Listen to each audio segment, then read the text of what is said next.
Good evening, I'm Jerry Bilden. Get our app on your smartphone or tablet. You can also watch the Dove on our website or on our Roku channel.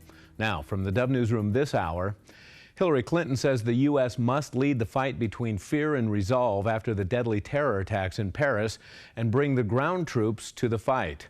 The Democratic presidential frontrunner says the goal is not to deter or contain ISIS, but to defeat and destroy ISIS while adding to the air campaign. A more effective coalition air campaign is necessary, but not sufficient.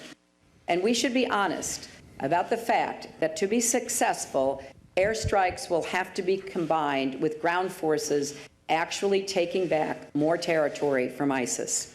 Clinton didn't say how many ground troops would be needed, other than saying it would not exceed 100,000.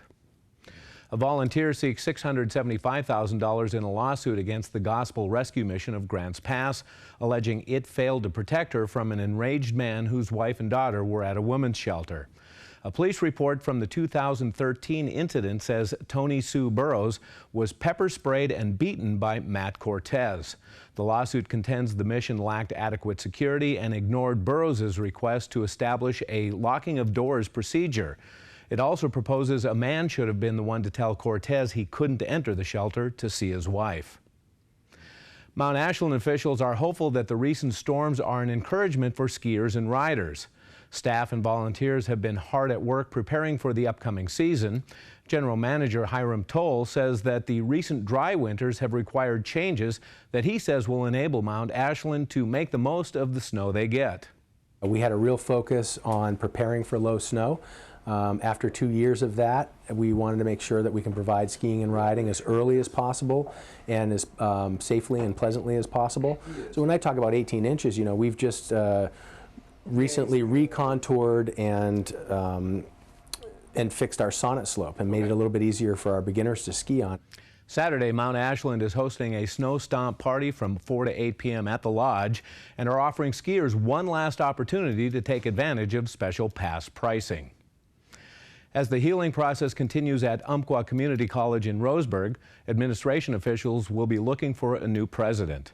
Interim President Rita Caven will leave at the end of January after leading the college through the aftermath of the campus shooting that ended in the deaths of 8 students and the shooter. Now, a quick look at our local weather. Starting in Northern California, tonight, partly cloudy skies, a slight chance of precipitation, overnight lows in the upper 30s. Tomorrow, sunshine and 59 degrees. For the Klamath Basin tonight, partly cloudy, a slight chance of precipitation as well, with overnight lows in the low 30s. Tomorrow, sunshine and 51 degrees. Moving to the Oregon coast tonight, partly cloudy, 43 degrees is the expected low. Tomorrow, partly cloudy and 59, and then 60 by Saturday. For Central Oregon, a 40% chance of rain tonight, overnight lows of about 30 degrees. Tomorrow, cloudy and 43, and then sunshine and 45 by Saturday.